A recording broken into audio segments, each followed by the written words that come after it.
আঙুর ফল টক কিংবা বাঘের মুখে আটকে থাকা হাড়ের গল্প, ছোটবেলায় মায়ের মুখে বা স্কুলের বাংলা বইতে পড়া এই গল্পগুলো আজও কি আমাদের মনে একই রকম দোলা দেয়? পণ্ডিত ঈশ্বরচন্দ্র বিদ্যাসাগরের অমর সৃষ্টি বিশ্ববিখ্যাত ঈশপের নীতিগল্পের অনবদ্য অনুবাদ কথামালা। আজকের বিশেষ পর্বে আমরা নিয়ে এসেছি কথামালার প্রথম 10টি কালজয়ী গল্প, যা শুধুমাত্র মনকে আনন্দই দেবে না, জীবনের প্রতিটি পদক্ষেপে দেবে অমূল্য শিক্ষা। চলুন হারিয়ে যাই শৈশবের সেই নস্টালজিয়ায়। শুনুন কথামালা পর্ব 1। তাহলে শুরু করা যাক।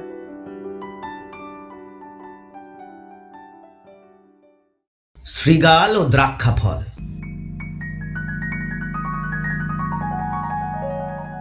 একদা এক শ্রীগাল দ্রাক্ষা ক্ষেত্রে প্রবেশ করিল।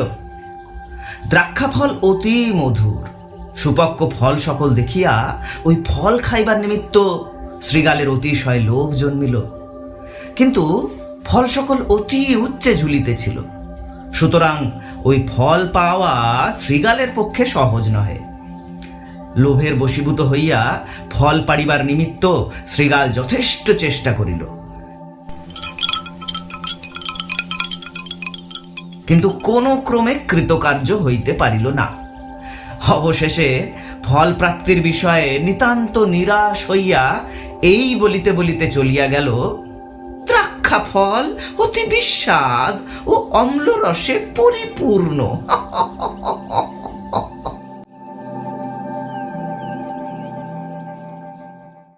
বাঘ ও বক।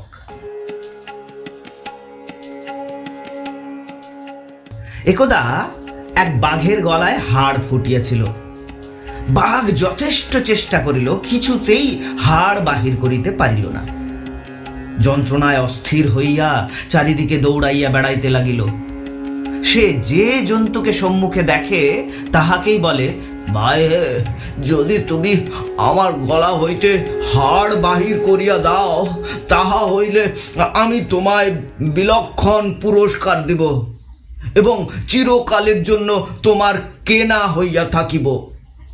কোন জন্তুই ভয়ে সম্মত হইল না। অবশেষে এক বক পুরস্কারের লোভে সম্মত হইল এবং বাঘের মুখের ভিতরে আপন লম্বা ঠোঁট প্রবেশ করাইয়া দিয়া অনেক যত্নে ওই হাড় বাহির করিয়া আনিল।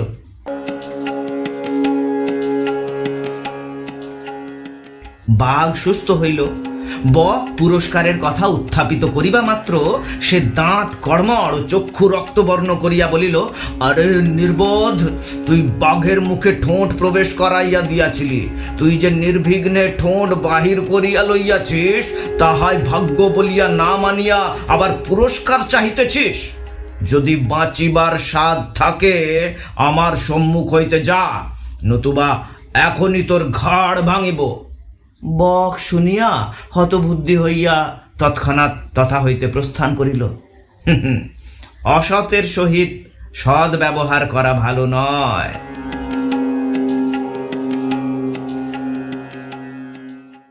দাঁড় কাক ও ময়ূরপুচ্ছ।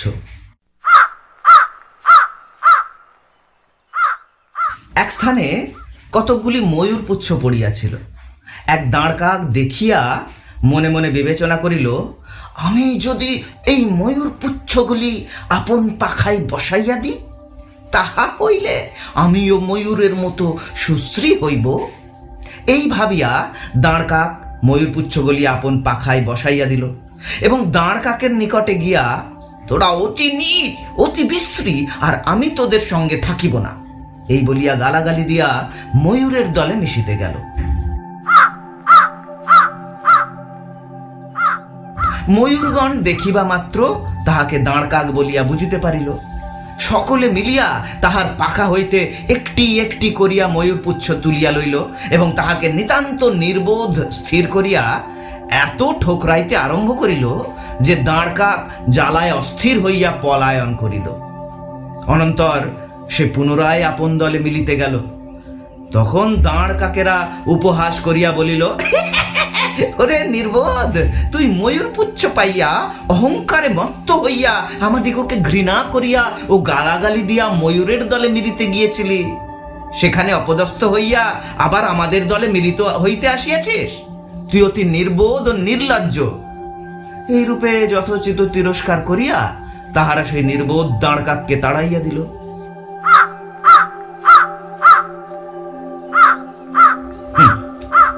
যাহার যে অবস্থা, সে যদি তাহাতেই সন্তুষ্ট থাকে, তাহা হইলে তাহাকে কাহারও নিকট অপদস্থ ও অবমানিত হইতে হয় না।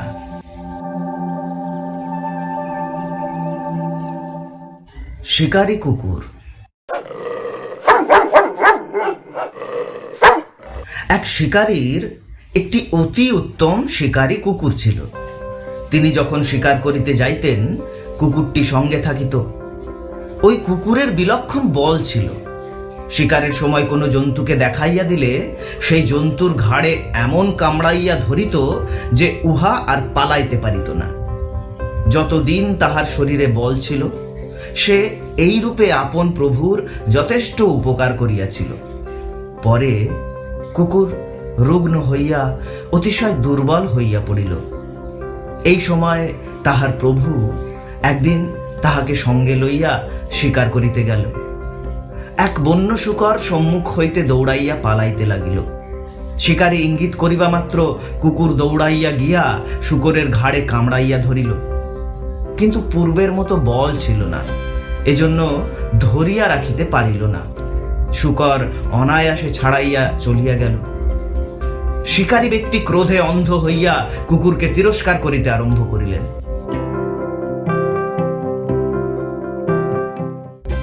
তখন কুকুর বলিল, হে মহাশয়, বিনা অপরাধে আমায় তিরস্কার ও প্রহার করেন কেন? মনে করিয়া দেখুন, যতদিন আমার বল ছিল আপনার কত উপকার করিয়াছি। এক্ষণে রুগ্ন হইয়া নিতান্ত দুর্বল ও অক্ষম হইয়া পড়িয়াছি বলিয়া তিরস্কার ও প্রহার করা উচিত নহে।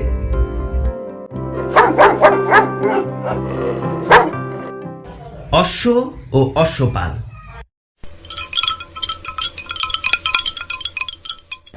আহার পাইলে এবং শরীর রীতিমতো মার্জিত ও মর্দিত হইলে অশ্বগণ বিলক্ষণ বলবান হয় এবং সুশ্রী ও চিক্কণ দেখায়। কিন্তু রীতিমতো আহার না দিলে কেবল মার্জনে ও মর্দনে কোনো ফল হয় না। কোনো অশ্বপাল প্রত্যহ অশ্বের আহার দ্রব্যের কিয়তংশ বেচিয়া বিলক্ষণ লাভ করিত। অশ্ব রীতিমতো আহার না পাইয়া দিন দিন দুর্বল হইতে লাগিল। দুষ্ট অশ্বপাল লাভের লোভে অশ্বের আহার দ্রব্য প্রত্যহ চুরি করিত বটে, কিন্তু মার্জন ও মর্দন বিষয়ে তাহার কিছুমাত্র আলস্য ছিল না। বরং সচরাচর সকলে যতবার ও যতক্ষণ মার্জন ও মর্দন করে, সে তাহা অপেক্ষা অধিকক্ষণ ও অধিকবার করিত। দুর্বল শরীর অধিক মার্জন ও মর্দন করাতে অশ্বের বিলক্ষণ ক্লেশ হইতে লাগিল। এজন্য অশ্ব অতিশয় বিরক্ত হইয়া একদিন অশ্বপালকে বলিল, ভাই হে, যদি আমাকে সুশ্রী ও সবল করিবার ইচ্ছা থাকে, তাহা হইলে রীতিমতো আহার দিতে আরম্ভ করো। রীতিমতো আহার না দিলে কেবল মার্জন ও মর্দন দ্বারা তুমি কখনোই আমাকে সুশ্রী ও সবল করিতে পারিবে না।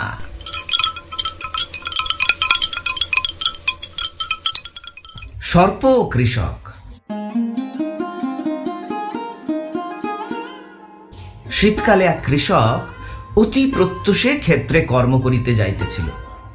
সে দেখিতে পাইল একটা সর্প হিমে আচ্ছন্ন ও মৃতপ্রায় হইয়া পথের ধারে পড়িয়া আছে। দেখিয়া তাহার অন্তঃকরণে দয়ার উদয় হইল। তখন সে ওই সর্পকে উঠাইয়া লইল এবং বাটিতে আনিয়া আগুনে সেঁকিয়া কিছু আহার দিয়া তাহাকে সজীব করিল। সর্প এই রূপে সজীব হইয়া উঠিয়া পুনরায় আপন স্বভাব প্রাপ্ত হইল এবং কৃষকের শিশু সন্তানকে সম্মুখে পাইয়া দংশন করিতে উদ্যত হইল। কৃষক দেখিয়া অতিশয় ক্রুদ্ধ হইয়া সর্পকে বলিল, অরে ক্রূর, তুই অতি কৃতঘ্ন। তোর প্রাণ নষ্ট হইতেছিল দেখিয়া দয়া করিয়া গৃহে আনিয়া আমি তোর প্রাণ রক্ষা করিলাম। তুই সে সকল ভুলিয়া গিয়া আমার পুত্রকে দংশন করিতে উদ্যত হইলি। বুঝিলাম, যাহার যে স্বভাব কিছুতেই তাহার অন্যথা হয় না। যাও, তোর যেমন কর্ম তার উপযুক্ত ফল পা। এই বলিয়া কুপিত কৃষক হস্তস্থিত কুঠার দ্বারা সর্পের মস্তকে এমন প্রহার করিল যে এক আঘাতেই তাহার প্রাণ ত্যাগ হইল।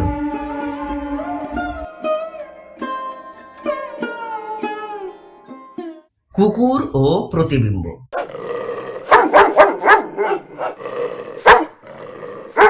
এক কুকুর মাংসের এক খণ্ড মুখে করিয়া নদী পার হইতেছিল। নদীর নির্মল জলে তাহার যে প্রতিবিম্ব পড়িয়াছিল, সেই প্রতিবিম্বকে অন্য কুকুর স্থির করিয়া মনে মনে বিবেচনা করিল, এই কুকুরের মুখে যে মাংসখণ্ড আছে, কাড়িয়া লই, তাহা হইলে আমার 2 খণ্ড মাংস হইবে।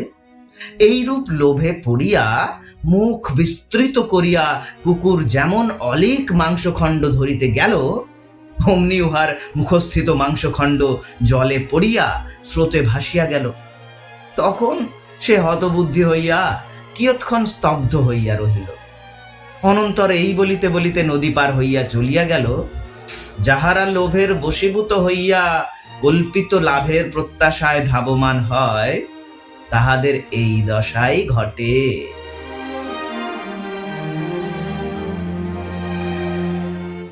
ব্যাঘ্র ও মেষ শাবক।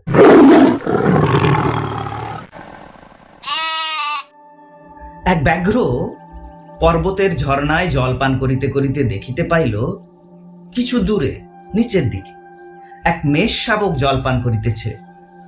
সে দেখিয়া মনে মনে বলিতে লাগিল, এই মেষ শাবকের প্রাণ সংহার করিয়া আজিকার আহার সম্পন্ন করি।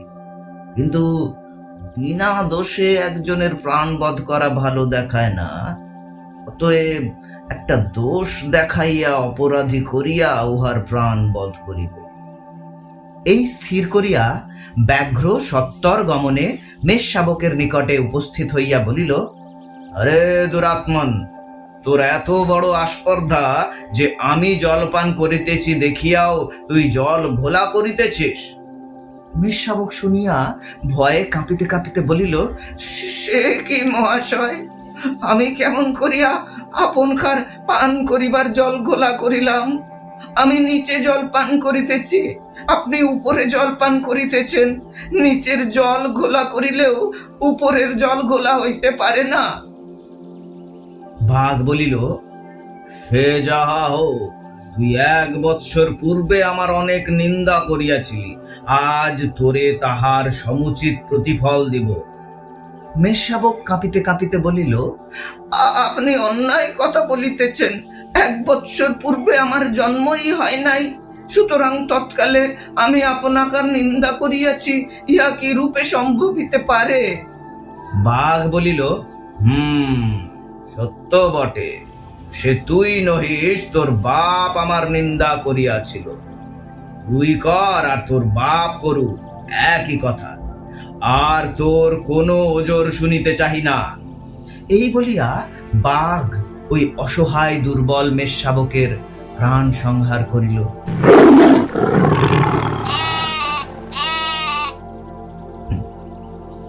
দুরাত্মার ছলের অভাব নাই।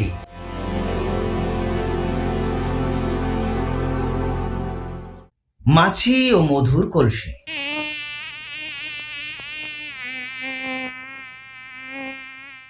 এক দোকানে মধুর কলসি উল্টিয়া পড়িয়াছিল, তাহাতে চারিদিকে মধু ছড়াইয়া যায়।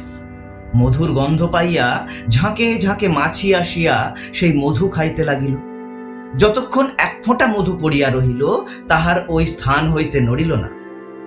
অধিকক্ষণ তথায় থাকতে ক্রমে ক্রমে সমুদয় মাছির পা মধুতে জড়াইয়া গেল। মাছি সকল আর কোনো মতে উড়িতে পারিল না, এবং আর যে উড়িয়া যাইতে পারিবে তাহারও প্রত্যাশা রহিল না।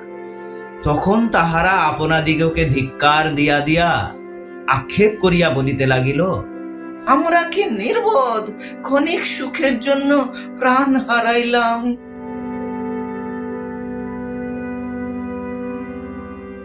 কুকুর, কুক্কুট ও শৃগাল। এক কুকুর ও এক কুক্কুট উভয়ে অতিশয় প্রণয় ছিল।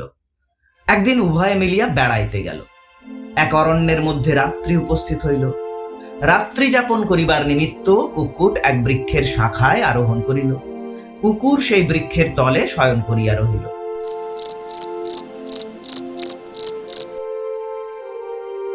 রাত্রি প্রভাত হইল। কুক্কুরদের স্বভাব এই, প্রভাতকালে উচ্চৈস্বরে ডাকিয়া থাকে।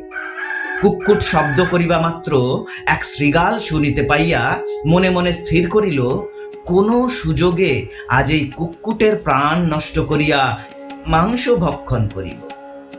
এই স্থির করিয়া সেই বৃক্ষের নিকটে গিয়া ধূর্ত শৃগাল কুক্কুটকে সম্বোধন করিয়া বলিল, ভাই, তুমি কি সৎ পক্ষী, সকলের কেমন উপকারক।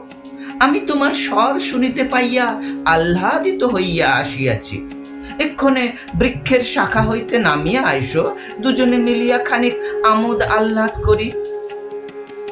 কুক্কুট শৃগালের ধূর্ততা বুঝিতে পারিয়া তাহাকে ওই ধূর্ততার প্রতিফল দিবার নিমিত্ত বলিল, ভাই শৃগাল, তুমি বৃক্ষের তলে আসিয়া খানিক অপেক্ষা করো, আমি নামিয়া যাইতেছি।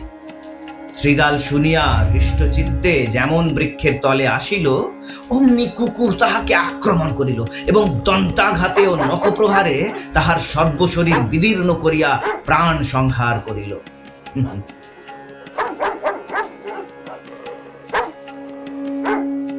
পরের মন্দ চেষ্টায় ফাঁদ পাতিলে আপনাকে সেই ফাঁদে পড়িতে হয়।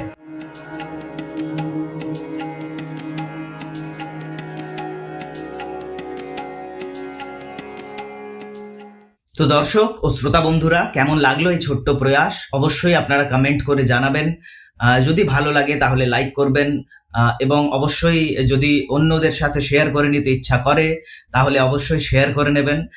এবং এই সাধু ভাষায়, যেহেতু বিদ্যাসাগরের লেখাগুলি সব সাধু ভাষাতেই ছিল, তাই সাধু ভাষাতেই পড়বার চেষ্টা করলাম। তো আপনাদের কেমন লাগলো নিশ্চিতভাবেই জানাবেন। আর দ্বিতীয় পর্ব খুব শীঘ্রই আসবে। তো ততদিনের জন্য ধন্যবাদ এবং শুনতে থাকবেন। নমস্কার।